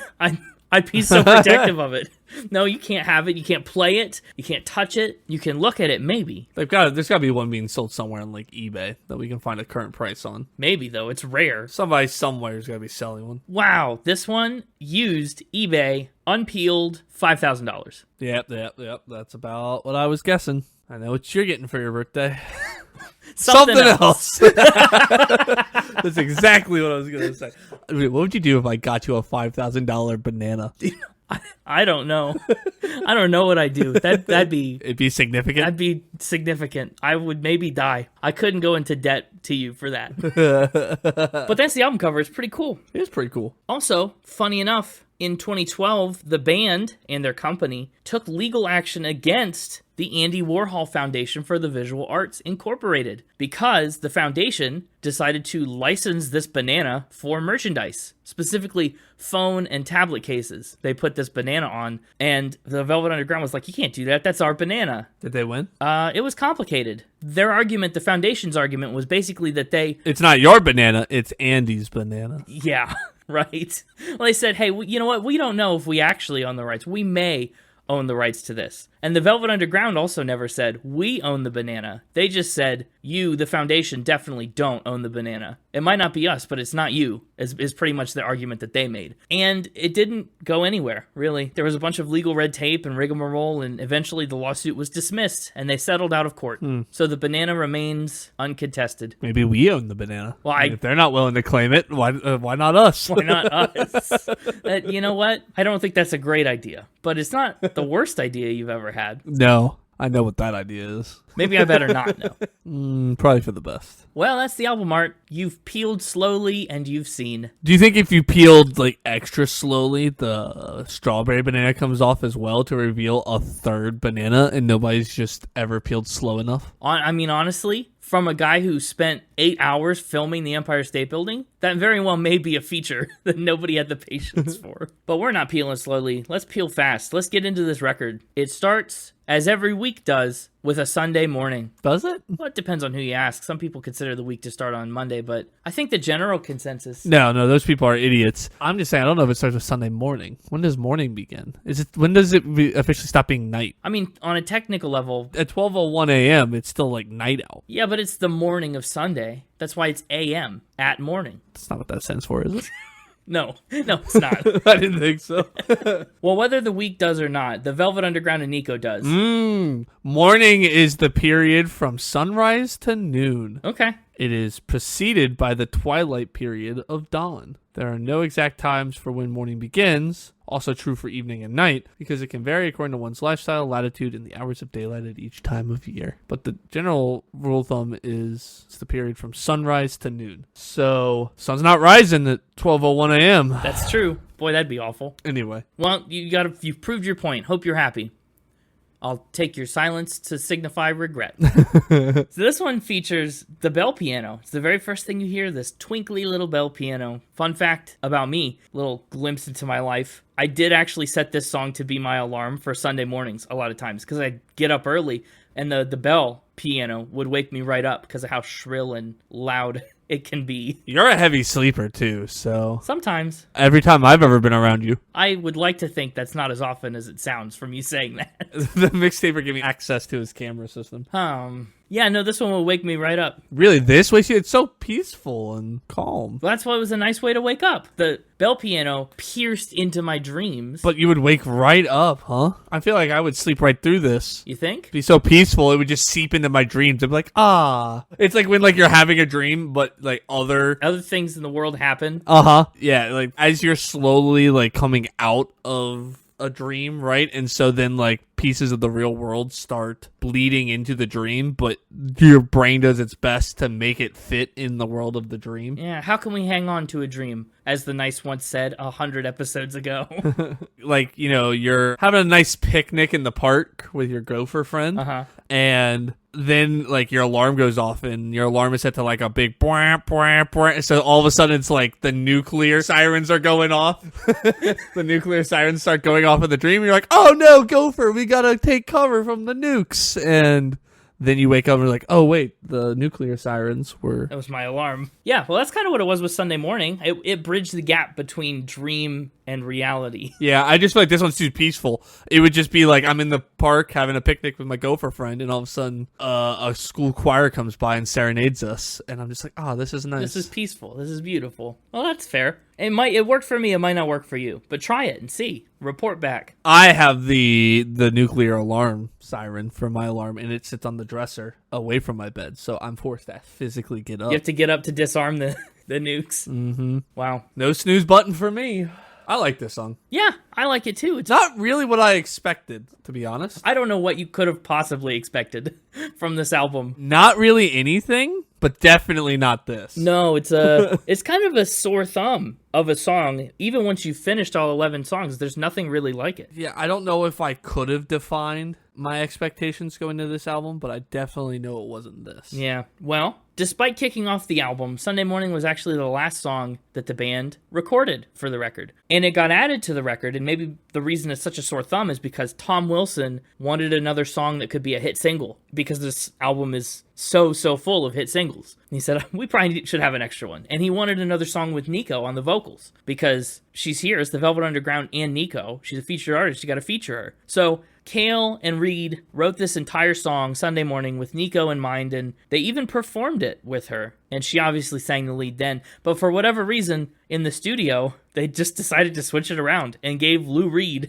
the lead vocal instead. And Nico got background vocals. But, you know, since it's supposed to be the hit of the album, that's why it's so clean and carefully produced. A lot more than most other things that are here. The theme for the song was kind of a direct bit of input from Andy Warhol himself. Lou Reed said that Andy said, why don't you just make a song about paranoia? I thought that was great, so I came up with, watch out, the world's behind you. There's always someone around you who will call it's nothing at all, which I feel is the ultimate paranoid statement, in that the world cares enough to watch you. It's a little Truman Showy, isn't it? The whole world has its eyes on you. A little, yeah. Watching you, following you to see what you do next. But the song actually also comes from a story of them literally staying up all night, through the dusk and the twilight and all the other hours that you said between midnight and the sunrise that aren't morning. They stayed up until Sunday morning. Cale said that Lou and I had been up all night on crank, as usual, which is a rough way to have usual be, but that's besides the point. Yeah.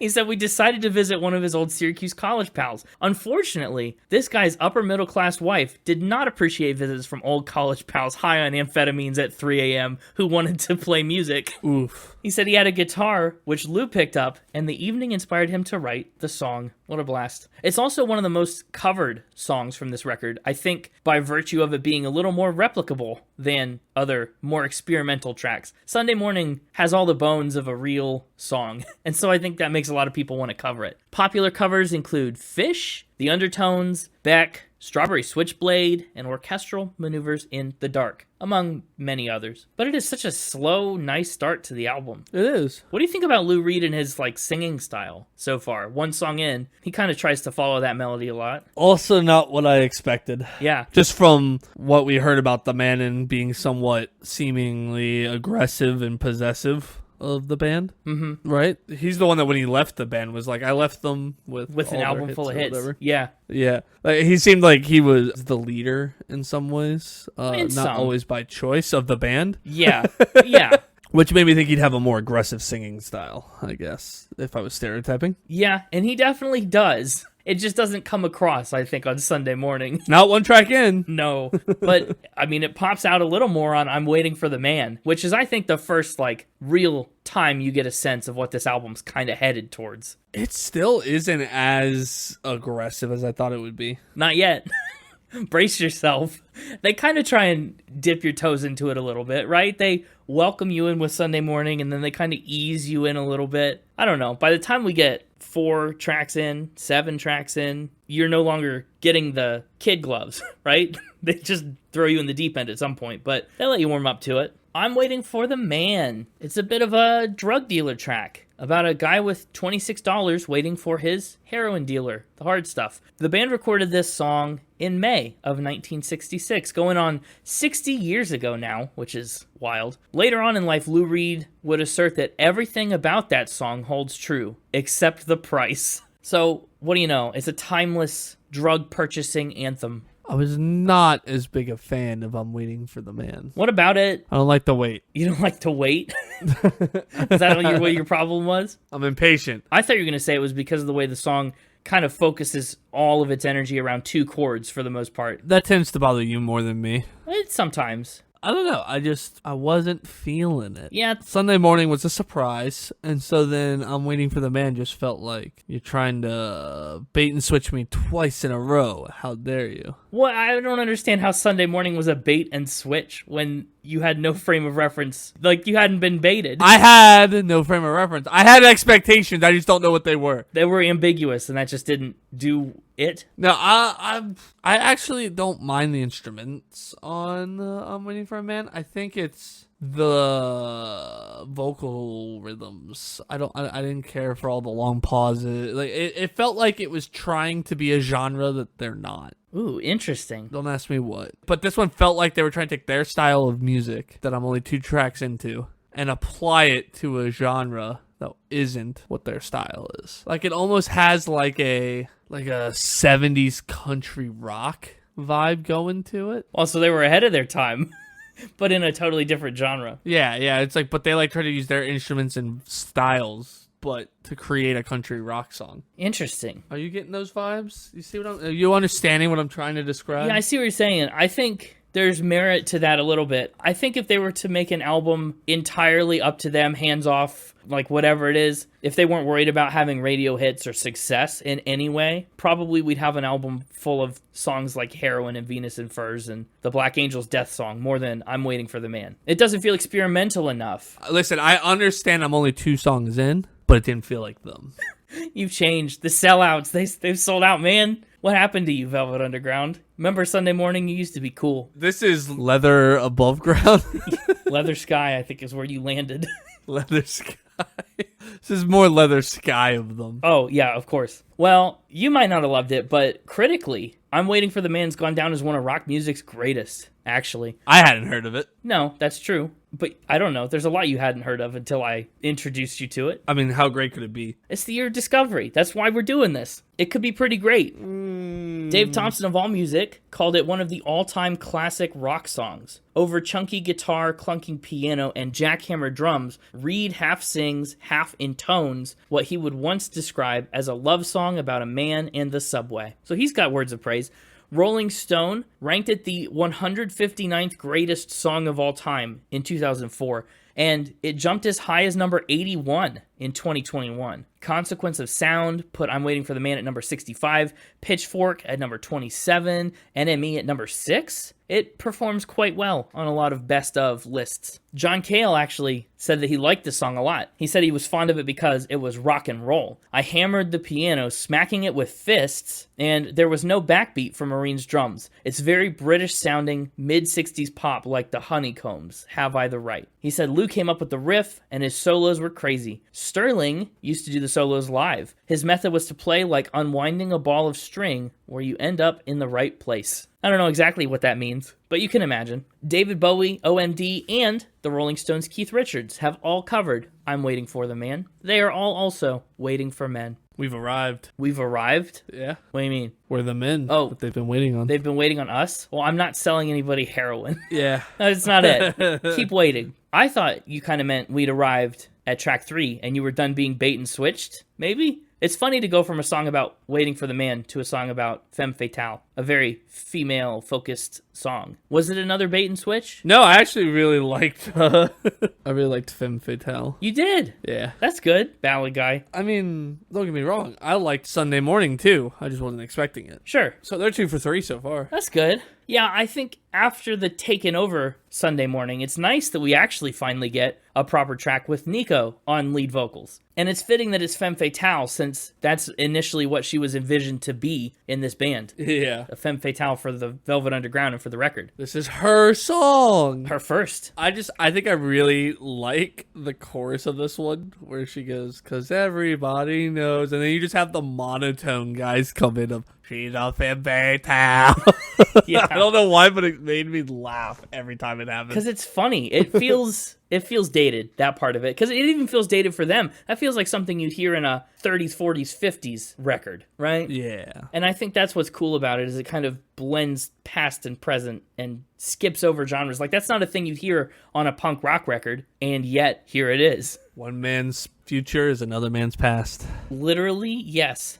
Interesting observation. Andy Warhol was once again the mastermind behind this track. He kind of requested a song about his own muse, Eddie Sedgwick. Do you know anything about Eddie Sedgwick? What don't I know about Eddie Sedgwick? Anything is what you don't know. No, I know she was born April 20th in 1943 in Santa Barbara, California.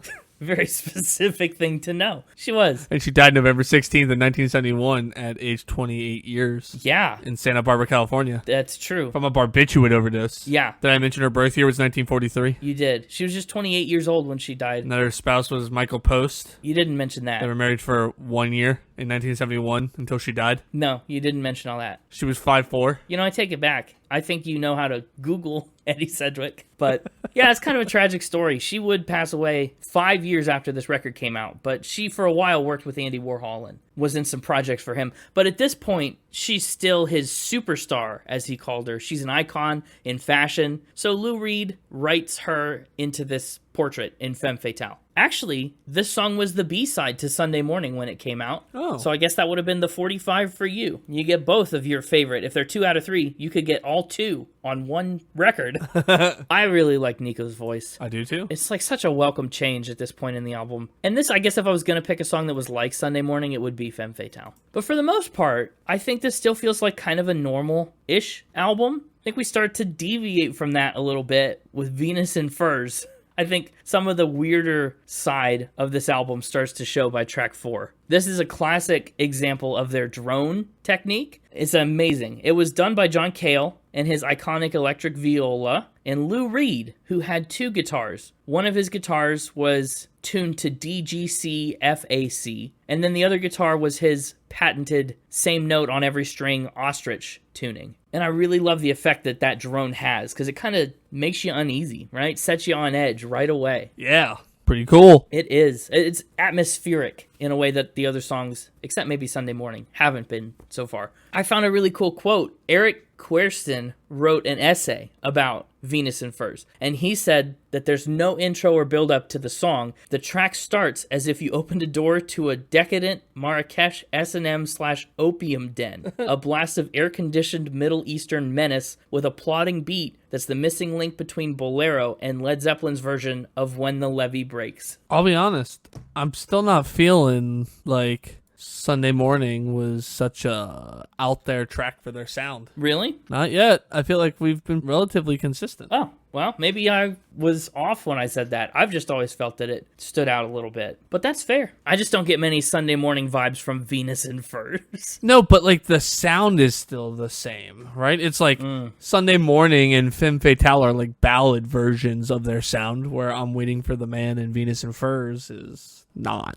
That's true. I like the way that the drone enables them to do so much with like a lead line that kind of plays behind Lou Reed's vocals a little bit. They can change one note and drastically change the feel of the song with the little half steps and the ways that it becomes dissonant with the drone. It's a pretty cool effect, but I'm tired of it before we get to the in the 5 minutes and 12 seconds. Well, 5 minutes and 12 seconds is a little long. And they do kind of ditch the straight up drone on almost a bit of a bridge. Yeah, but by then I'm 3 minutes in. You were tired. You were weary. You could sleep for 1,000 years. This song, boy, it's about some of that subject matter that radio stations did not want to play. It's inspired by an 1870 book of the same title by Leopold von Sacher-Masoch, whose name, you may realize, is the root of the word masochist. Oh, really? He's the guy that invented the concept. Yeah. Wow. And Venus in Furs, the book and the song, both dive deeper into that world in a more adult way. So this song is like that. Wow. I don't think most contexts where you say kiss the boot of shiny, shiny leather in the dark is going to be have mass appeal. You know what I'm saying? What, you're saying that the radio didn't want to play a song that's going Whiplash, Girl Child in the Dark? No, Strike to Your Mistress and Cure His Heart. They didn't like that. Strange. Strange and bizarre. Probably one of the more intense songs like that we've talked about. Up next, though, we're kind of back into that rock and roll sound. Yeah, that rock and roll with like a slight country edge to it. Maybe a smidge. It's a really interesting shift. It gives me like On the Day I Was Born, da-da-da-da-da. Like George Thorogood and the Destroyers. You know, like that style. Bad to the Bone. Yeah. It gives me like that kind of country rock vibe to it. Okay, I get that. Just like with the way he sings a phrase and then they kind of at the end of it. Yeah, it's like Teenage Mary. Said Uncle Dave. Yeah. You know, it's like... Yeah, I never thought about it like that, but I can see some parallels. That's a good line to draw. You're welcome. Thank you. Yeah, Lou Reed, fittingly perhaps, wrote Run, Run, Run in a hurry. He scribbled the lyrics on an envelope. He was running. He was running, and that's, I guess, probably why the lyrics ended up the way they did, but he was on his way to a gig with an envelope and just writing lyrics as he went. But what's interesting is how complex it kind of is. We follow this cast of characters that are all searching for drugs on the streets of New York City. It's gritty and it's raw, but we go through all these different characters, and it's cool to see the ways that he describes each of them differently. Rolling Stones, Mikhail Gilmore, I think, said it really well, because he said Lou Reed doesn't just write about squalid characters, he allows them to leer and breathe in their own voices, and he colors familiar landscapes through their own eyes. I don't know if we had to let them leer. Well, yeah, you gotta let them leer. That's how you see through their eyes, as if they leer in your presence. Yeah, but isn't leer like a malicious form of looking at someone? So, like, why are we maliciously letting the lyrics go? Lyrics? Because they're leering. Because they're leering. Okay, you know what? The defense rests. I won. Well, that's still for the jury to decide. Right. The defense isn't done. They just got tired. The defense gives up. Do not disturb. But yeah, he said further that, because Lou Reed gives these characters so much room to grow and kind of writes them in such a way that's unique to that specific character, he said, Reed has created a body of music that comes as close to disclosing the parameters of human loss and recovery as we're likely to find. That qualifies him, in my opinion, as one of the few real heroes rock and roll has raised. And I guess that expands beyond the scope of this song and to a lot of other characters that Lou Reed writes of and about and as, but it's really interesting. We get, like you already mentioned, Teenage Mary and Margarita Passion, Seasick Sarah, Beardless Harry. That's funny. His name is Harry, but he's beardless. I think that's more ironic than Alanis Morissette's entire song. That's it. Lou Reed had more irony in Beardless Harry than Alanis Morissette did with Ray Yane on her wedding day. You're not wrong. People also really love, myself included, Lou Reed's guitar solo on Run, Run, Run. It's frantic and it's choppy, and I like it a ton. You gotta run, run, run, run, run. Take a drag or two. Run, run, run. Run, run, run, run, run, run. You never know who you're gonna find there. And then we get another Nico song with All Tomorrow's Parties. Another ballad for the ballad guy. Another 6-minute song, if you like 6-minute songs. And if you don't, boy, do I have bad news for you. It's the first of several songs that exceed 6 minutes on this album. We've kind of crossed a threshold with All Tomorrow's Parties that we can't come back from. Can't unring that bell. All Tomorrow's Parties was actually the Velvet Underground's debut single, which I think is an interesting choice, but another cool song. This song started, and I was intrigued because it was super quiet. Yeah. And then the drums came in with that boom, boom, boom, boom, boom. Uh-huh. And I was like, okay. I was digging it. And then the started in. And I think from that moment forward, I was hooked. Hooked. You got hooked on All Tomorrow's Parties. That's great. I thought we were kind of moving in a negative direction. Well, you see, I'm not a big fan of 6-minute songs, but luckily this one's only 5 minutes and 59 seconds. It doesn't quite get there. Saved by the bell. I liked it. Interesting. I like it a lot too. I like the double tracking on Nico's vocals to make them really rich and full. And there's like a little bit of dissonance in there at the parts where like her vocals don't exactly line up. It's a really cool effect. And the song still uses a drone, albeit a much less intense drone than the Venus and Furs one that was so in your face. This one's way more reserved, and I feel like it adds a lot to the song in a way that's not as apparent as Venus and Furs. Also fun, it features, again, of course, the ostrich guitar to help with the droning, but also it features a prepared piano by Cale. What he did was he put paper clips on the piano strings to make them sound funky and flat. You hear how the piano sounds the way it does? Oh, yeah. Because it's paper clipped up. I see. Yeah, really curious. And lyrically, it's really kind of intriguing, too. What costume will a poor girl wear to All Tomorrow's Parties? Lou Reed said that it's a very apt description of certain people at the factory at that time. I watched Andy watching everybody. I would hear people say the most astonishing things, the craziest things, the funniest things, the saddest things. And I mean, as a guy that went to these Exploding Plastic Inevitable shows and ended up there day after day after day, seeing people in there day after day after day, indulging, going to excess, right? Trying to make good impressions and be a part of this extravagant lifestyle. Like, it takes its toll on people. And that's kind of what All Tomorrow's Parties is about. And maybe no surprise, of course, given that it was inspired by The Factory and by how Andy Warhol watched people. This is the Velvet Underground song that Andy Warhol called his favorite. Interesting. So you're saying me and Andy Warhol have something in common. You do have something in common with Andy Warhol. Basically the same person. So you're calling this a favorite? I'll spoil. It's in the top 3. Wow. Okay. I like that. That's a good top 3 pick. You're not alone. I mean, the song doesn't have the Spotify plays of everybody's favorite, but a re-release of All Tomorrow's Parties in 1983 did make it all the way up to number 38 on the UK singles chart, so it's got some hardware to back up favorite status. One of my favorites, though, a song that kind of blew my mind the first time I heard it, and most subsequent times that I heard it too, is track 7, Heroin. It fascinates me, to be honest. Yeah, you're fascinated by hard drugs? Well, no, not heroin the drug, heroin the song fascinates me. Although heroin the drug, it doesn't fascinate me like in a curious way. It fascinates me in a like, wow, I can't believe that exists way, you know? But I really think it's interesting. It's intriguing the way that it kind of explodes into this haze, this just absolutely disorienting mess. It's something I feel like I haven't heard in any other song, even today. I mean, we're 60 years on from this song, and I've not really heard anything like it. It's also gone down as one of the most iconic Velvet Underground songs as well. Rolling Stone put it at number 448 on their list of the 500 greatest songs of all time. In 2010, it fell off a little bit to 455, but it's still in there. What did you think of Heroin? It's one of the more experimental songs on here for sure. I don't know if I was in the right mood for Heroin. What a sentence.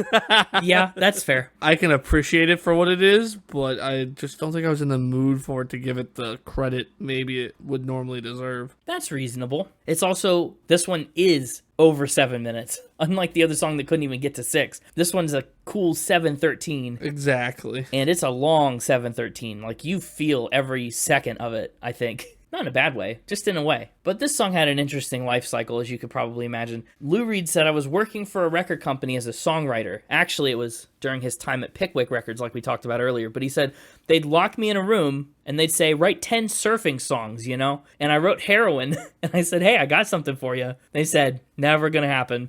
And it sure was an uphill battle for the song. It was not a hit. Not exactly a song you could play on the radio in 1967. Subject matter aside, right? It is the second longest track on the album. It uses 2 chords throughout. It's not a listener-friendly song. Mm-hmm. And that's what I love about it. Like, it uses those 2 chords so efficiently. It uses that framework to make something extraordinary, I think, which is what's cool about it. I don't know about extraordinary is maybe a little hyperbolic. Would you call it ordinary? No, but I wouldn't call it extra. Well, it's extra. It's more than ordinary. Extraordinary. It could be less than ordinary. That's not true. You take that back. Sorry, I'm lashing out.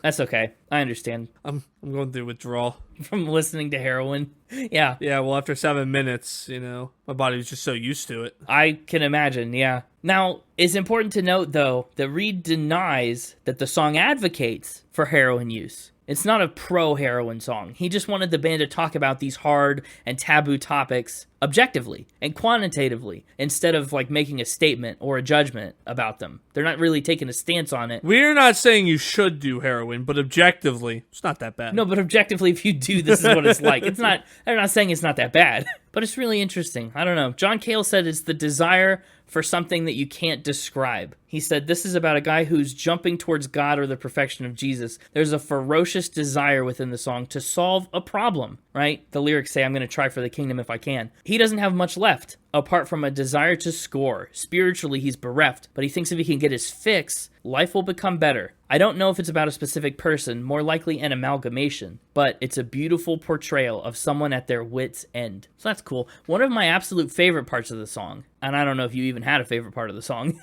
but one of my favorite parts of the song is at about 5 minutes and 17 seconds, something, Mo Tucker's drums cut out. Did you remember that part where all the drums stop in the middle of this chaos? Yeah, I remember. So you like that part? Yeah. Did you? That was, you know what? That was extraordinary. Oh, good. I'm glad you think so. The rest of the song, still up for debate. I see. Well, you might think that part where the drums cut out is a cool stylistic choice. But no. It was on accident? It was not a stylistic choice. It was indeed on accident. It was so loud and so chaotic. Mo Tucker said, I couldn't hear anything. I couldn't hear anybody. So I just stopped, assuming, well, they'll stop too and say, what's the matter, Mo? But nobody stopped, and I came back in. So I really love the way that ended up. It's probably one of my favorite moments on the song and maybe on the record as a whole, just because suddenly, like, the song loses so much of its structure when those drums go away. And we're kind of left in this amorphous section. I like it a lot. Also, fun, bizarre, and strange fact, Billy Idol did a dance cover of Heroin in the 90s that charted at number 16 on the US dance music charts. Weird. Weird, right? I've not heard the dance version of Heroin. I'm gonna look it up real quick.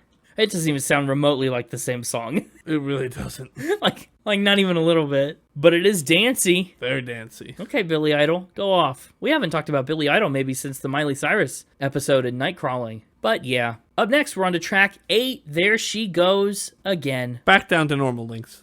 Honestly, shorter than normal length for the next couple tracks. I really like the start to this one. Good little melody. Yeah, it is. You know what I like about There She Goes Again? It's kind of the opposite of Femme Fatale, where Lou Reed kind of gets the more monotone, there she goes again, and then all the background singers come in with, there she goes, they get the melody, and they get to sing it along instead of being monotone like they were in Femme Fatale. True. It's definitely another interesting song. Yeah, the melody and the rhyming scheme go really well together in this one. They do. It's a good combo. They actually lifted the guitar riff from this song from Marvin Gaye's Hitchhike. I hear he knows how to get it on. He sure does. He knows what's going on, too. Why does Marvin Gaye have all the songs about on? Anyway, there she goes again. This is a song about a prostitute. There she goes, walking down the street, but there's no tears in her eyes. Again, a really complex portrait of a character in a gritty real-life situation that this album is just chock full of. Oh, and I meant to see if we talked about this or not. In our episode about REM, episode 79, it may have come up. REM covered There She Goes Again, because it was the B-side to Radio Free Europe. And they even added it as a bonus track on Murmur. Oh. Yeah, so it very well could have come up in the podcast a long time ago. What'd you think about the guitar solo on There She Goes Again? I was like, man, there she go again. The guitar solo is interesting because the tempo changes mid-song. Sterling Morris had talked about it, and he said, metronomically, we're a pretty accurate band. It's a fun word. It is, isn't it? I know. In the style of a metronome, I guess is how it would be defined. But he said we're a pretty accurate band. If we're speeding up or slowing down, it was by design. If you listen to the solo break on There She Goes Again, it slows down slower and slower and slower. And then when it comes back into the Bye Bye Byes, it's double the original tempo. A tremendous leap to twice the speed. And they nailed it, intentionally and accurately. There she goes again, walking down the street. But up next, we get our final appearance of Nico on lead vocals on the Velvet Underground and Nico. I guess that makes the rest of the record just the Velvet Underground. It's track 9, I'll Be Your Mirror. It's another song that Reed wrote specifically for Nico. This song sounded really familiar. Really? Interesting. Wonder what you could know it from. I don't know why. Just the I'll be your mirror part sounded really familiar. Maybe you heard the Mixtaper playing it over and over again when he was talking about that record scratch. Maybe. That cut in the record that was going to play I'll Be Your Mirror over and over again. Maybe that's what it was. Yeah. Boy, oh boy, what a song. Nico is actually the one that gave Lou Reed the idea for this song. She's the one that said the title phrase, I'll be your mirror. Good thing she had to sing lead on it. No doubt. I know. It was actually really tough for her to record the song the way that they wanted it to sound. Really? Because they wanted her to sound really soft and sweet, right? This is kind of a love song. I'll be your mirror. I'll help you. I'll reflect what you are back at you so you can have that companionship and fix your life up. Someone who's here with you in the situation. So it's a love song, but she kept taking it up a notch. Every time she would do a new take, it would be a little more intense and a little more and a little more and a little more. Morrison said she kept on singing I'll Be Your Mirror in her strident voice. Dissatisfied, we kept making her do it over and over again until she broke down and burst into tears. At that point, we said, oh, just try it one more time. Then screw it. If it doesn't work this time, we just won't do the song. Nico sat down and did it exactly right. So I guess what you hear on the recording is the final take that they could put up with. Huh. But in the end, they loved her singing and her vocal style so much that even after she left the band, they still emulated her accent when they performed the song live, kind of in homage to her and her contributions to this record in the band, which I think is really nice. This song is wicked short. I think I'll Be Your Mirror is one of the most engaging of the ballads on this album, and it's only 2 minutes and 14 seconds. I know, it's so short. You blink and it's done, which is a tragedy. What did you think about the Black Angels death song? I think that's the closest we get to what I expected. Really? You thought the whole album would be Black Angels death songy? No, but it's the closest we get. I think I was expecting more of a like 60s punk band. Okay. Yeah, I guess it's a little less punky and a little more experimental. Somebody with a name like Velvet Underground. It just has like a punk vibe to me. Of course. But it came off as more of like an alt experimental vibe. An art rock kind of band. Yeah. Yeah, that makes a lot of sense. And you're right, the Black Angels death song does get a little more punk-ish than some of the earlier songs. Well, just like with that, like the I almost went into like Michael Myers there. Yeah, fitting on a death song. Yeah, that dissonance there gets closer. Yeah. This is an interesting case where, certified poetry style, Lou said the idea was to string words together for the sheer fun of their sound, not any particular meaning. So that's why we're choosing to choose, and shining brightly rimmed red in the red line with time infused with the choice of the mind on skates, scraping chunks from the belt. Like, duh. There's so many interesting turns of phrase and syllable interactions in here that are really cool. But the nonsensical lyrics and the dissonance that you mentioned were not... as you could probably expect, not entirely popular with people who wanted the Velvet Underground to come play. Clubs that they played hated the Black Angels death song with a passion. There was one instance where they played the song, and the manager came up to them and said, hey guys, please don't do that ever again. ever again, okay? And then they played it again, as they say, with a vengeance, and then got fired. They got kicked out of the club. Dang. Yeah, it's so wild. There's more electric viola in here, more feedback, more noise. Cale would actually straight up just hiss into the mic to make it feedback. And you can hear him in there, just going, "Sss." You know what I mean? It's a wild one. Yeah. But the album closes, I mean, as dissonant as Black Angel's Death Song was, I think the album closes with its most dissonant moment of them all. Its most chaotic and noisy song, European Sun. And it also, I mean, aside from being the most loud and raucous song, it's also the longest by more than half a minute. 7 minutes, 47 seconds long. They dedicated this song to the poet Delmore Schwartz, who was actually Lou Reed's academic advisor at Syracuse University. They even alternately titled the song after him. They wanted to tribute this one for him because it had the fewest lyrics. And Delmore Schwartz was a guy who notoriously hated lyrics that were in rock and roll music. And I'm not really so sure he found it a touching tribute exactly. He actually even refused to see Lou Reed later on in life. And he passed away 3 months after the song came out. Oh, wow. Yeah. It's definitely the lightest on lyrics of all the tracks on this album. What do you think about the music? There's breaking glass, there's screeching and howling and growling and, I don't know, chaos. It's a song that almost doesn't even sound replicatable. It sounds like they played it this way once, and I doubt they could ever play it quite like this again. Yeah, probably not. Did it get the job done for you? How is it as a closer? Again, it's like we've ended the album where I thought we were going to start it. And so, like, as a closer, it made me, like, almost want more. Interesting. That's kind of the opposite of the reaction I thought you would have to this. I thought you would think it was just too noisy and all over the place. Yeah, but again, I think it's not like my type of song. No, I don't know many people who would say that this is their type of song. But I was intrigued by it. Intriguing it is indeed. Well, I suppose that's as good a place as any to jump into Final Spin. As is tradition, I shall begin the proceedings. As usual. My opening statement. Heck yeah, I really like this album. I understand why it was underground at the time. I understand why it wasn't a big hit in its day, you know, selling low numbers when it came out. But I also understand why every one of the 30,000 people that bought it started a band. What an influential album. I mean, it's kind of grown so far beyond the scope of what the band thought it would be. And I think that's really cool. I think it's a historically significant album. I like its artistic leanings. I think it hovers probably somewhere in between, as far as like albums we've talked about, somewhere in between In the Airplane Over the Sea, which is like songs, and Kid A by Radiohead, which is like art. This one kind of walks the tightrope right down the middle, where I could kind of see it leaning to either side of that equation. But I like it a lot. Most of these songs ended up being pretty transformative for how I was listening to music at the time I found the album. Giving music a 92. The drone is an interesting element, and it's so pervasive throughout this album. I really like the way that they lean on it, but not like excessively. They come back to it time and time again to kind of make it feel like a really cohesive body of work with some of the techniques they use, but they never do it in the same way twice, and that's really cool. Given the lyrics a 95, Lou Reed is one of the most intense lyricists, I think, in the business. I don't think too many people write lyrics like Lou Reed.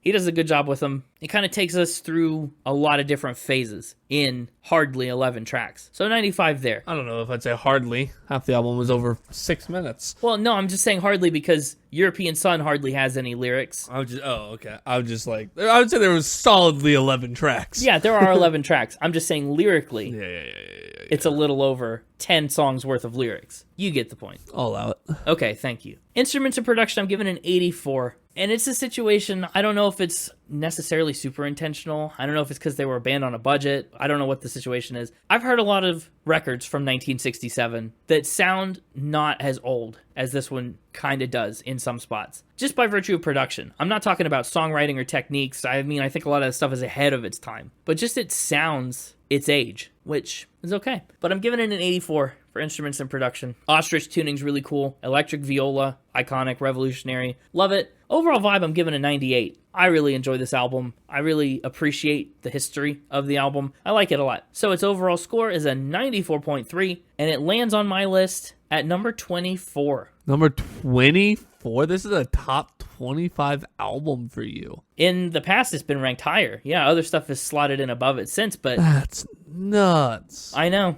I like it a lot. I still think no one's making music like this. I think everyone who tries to make music like this falls short. Hey, Maybe the reason nobody's making music like this is because it's not that good. That's not true. That if it wasn't that good, it wouldn't be on everybody's lists of the best songs and best albums. I don't know about everybody's list. Well, on my list, it ends up above Golden Hour by Casey Musgraves, and it ends up below Thriller and Michael Jackson. And I think we can all agree on that. What about you? I think your comments seemed a lot kinder to this than I expected. We'll see if your score reflects that. Oh, really? I just wasn't sure. This is kind of an all-new thing I'm serving up to you. You know what I mean? Mm-hmm. I have no real concrete frame of reference for how this was going to go. Fair enough. Well, my top 3. Do I only get 3? Yeah, you still are limited from the Wellerman Uh-huh. way back in the day. So for me, my Connor top 3 and only 3, Femme Fatale. Wow, you praised Sunday Morning so much. Well, I guess you've also called it a bait and switch. But fair, Femme Fatale. I like that. That's a good one. Heroin, but you already knew that. Whoa! What? Whoa! What? Whoa! Didn't you put All Tomorrow's Parties as your favorite song on the album? Oh, You said it was in sorry. your top 3 before. Oh, Hang on. No, wait, hang on. Wrong one. wow. Sorry. Wrong one. All Tomorrow's Parties. So All Tomorrow's Parties is in, Heroin's out. Femme Fatale. All Tomorrow's Parties. And I'll Be Your Mirror. You've picked all 3 Nico songs. Hey, I'm a Nico fan. I guess so. Well, this album maybe could have done better if it was just Nico. Could've. There she goes again, busting out bangers. There she goes. As for my score, this album isn't what I expected. And that was to its advantage. Okay. But Nice to know your expectations were so low. no, it's not that they were low. You know, I take all that back. No, wait, no. This album wasn't what I expected, and that might have been to its disadvantage. Oh, no, I undid it. I was gonna say it was to its advantage because I thought, I'm not the biggest punk fan. And that's what I thought it was gonna be. Fair. But I think this album has a bit of a Beach Boys effect for me. Oh. Where it's like, people love it. It's critically acclaimed, apparently, making people's top lists. It just doesn't do it for me. It just ain't it. And unlike the Beach Boys, where I knew some songs and thought I was really going to like the Beach Boys and then was woefully disappointed, I came into this one not really with any concrete expectations and was surprised and found a lot of interesting things in it. But then when it came time to score it, I was like, no, this one's not for me, dog. No, I mean, that's reasonable. But finding the interesting things is what the Year of Discovery is all about. Sure. Doesn't mean that it's going to get a better score just because of that. No. And so remember that. Finding the interesting things is what this year is all about. So when I take your number 24 album and give it a score of 4, don't be upset because it was about the interesting things we discovered. It is. It's about what we've learned along the way. The bananas we've unpeeled along the way. Actually, I take that back. What? What are you taking everything back? I think it's a 9. No, I'm kidding. You say something and then unsay it. I can't make up my. Could you imagine? No, I decided I was looking at what the bottom of. No, I take back my take back. So we're back to 4. We're back to 4. Okay. I was looking at my 4s and I was like, oh, I like Murmur better. Oh, I liked Scorpion better. And so I was about to drop it to a 3, but then I saw Cheap Thrills. You really hated Janis Joplin. Wow. No, but we said during the Year of Discovery, I was going to not care what you scored things. Because that's the whole point of discovery, is learning and exploring. I'll be honest, I think Janis Joplin is another one that benefits from being episode 35. Like, looking at that, I feel like Janis Joplin belongs lower than a 4. Wow. At that time, that was the lowest I had scored anything. That's true. I think I was scared to breach into the 3-2-1s. I think that's accurate, yeah. So I think in hindsight, Janis Joplin would go lower. And so with that in mind, I'm giving this a 3. Oh, what? You changed again? I changed my change. Lock in an answer. I'll lock it in with a unit. Okay. This one gets a score of 2 glue sticks out of 10. Wait, you're locking in at a 2? You changed it again with the unit. Yeah, well, unfortunately, it's locked in now. I said I was locking it in with a unit, so. Well, that's fair. Fine. 2 is actually lower than I thought you would score. I guess at one point I thought you would score a 4. I don't know what to think. This is apparently a confusing album even for you. These are confusing times. That's right. It is going to go above Kid A, though. I don't think that surprises me at all. Your number 3 and your number 24 album sitting in my 2s. Hey, that's what it is. 2 really does surprise me, actually. Yeah, well, I decided after talking about how I felt Janis Joplin belonged lower, I was like, so you're right. I guess I shouldn't just put it in the 4s because I think it's better than Janis Joplin, and Janis Joplin has a 4. Oh, we removed the floor. And so then I talked myself into, kind of like I've said, with Mr. Take Notes himself, that he is scored higher than I probably would today. Yeah, you gave Kanye a 5. I know. And so I kind of removed that as well. I realized I should do that for Janis as well. And then I looked at the 3s and saw the Monkeys and went, I think I like the Monkeys more. And so it was either going bottom of the 3s or top of the 2s at that point, and only got room for 2 glue sticks. And on this podcast, it's you and I. Wow. We're sticking together. I'm glad you locked it in before it dropped any lower. Good grief. Yeah, that's going to come as a shock to any Velvet Underground fans who have been with us the whole time. Yeah, I know. I talked very highly about it, and I had a lot of nice things to say about it. I was intrigued by it, but It's intriguing. That's like by its very nature. Peel slowly and see. but that doesn't mean it's good. Maybe you just need more listens than 1. I think that could change your mind. Maybe. I think you could come around with more time. But we don't have more time. That's the end of the episode, except we still have to pick playlist picks. I think I'm going with I'll Be Your Mirror. Oh, better than All Tomorrow's Parties that you claimed as your favorite so that you had something in common with Andy Warhol. I didn't say it was my favorite. Yeah, because it was Andy Warhol's favorite, and you said, oh, then I have that in common with him. And then you said, really? I said, well, it's in the top 3. That's true. You did walk that one back, too. Okay, fair. I'll be your mirror.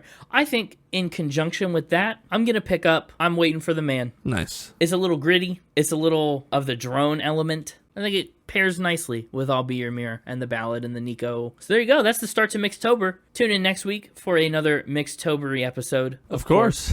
Probably getting even more Mixtobery. Maybe. And if you tune back in, you may hear Connor say something silly like this. Hang on, are there any more Bill Murrays in here that I'm missing? So silly. I know. You'll be here for all tomorrow's parties, if you tune in next week. All next week's parties, I guess. Doesn't have the same ring to it, but hey, that's fine. If you want to find us in other places, you sure can do that. You can find us on Instagram at SpinItPodOfficial, on X at SpinItPod, and on the web at our very own website, www.spinitpod.com. It's marvelous. You can find this album, you can find all the albums we've ever talked about. Make sure to like and follow and subscribe so you don't miss an episode, so you don't miss anything. And I think that's it. Am I missing anything? Podcast, socials.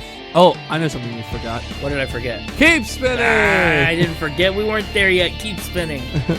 Okay, so a 2. My question for you, though, is if this wasn't the Velvet Underground and Nico, what if this was the Pizza Underground and Nico? How do you think that score would go if everything was played on pizza boxes? I think first score of a 10 for an album. Oh, wow. I could have done it. If only the Pizza Underground had done this.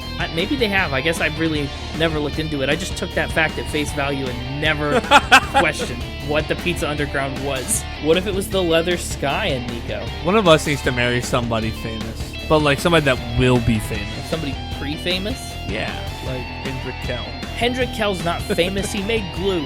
And he didn't even do that. He was a company. But that was a pretty good lie, though. But we should marry somebody famous. That way, when a future podcast is finding information about them, they can be like, they were briefly married to another music podcast. I don't know what tangent. That didn't make any sense. I forgot a word in there. They were also married to someone who ran a music podcast. You forgot a few words in there. Yeah. You're very forgetful at the end of this episode. Is that all in the script? Is it supposed to be like this? Do we get a rewrite? I'm bad at memorizing my lines. No doubt.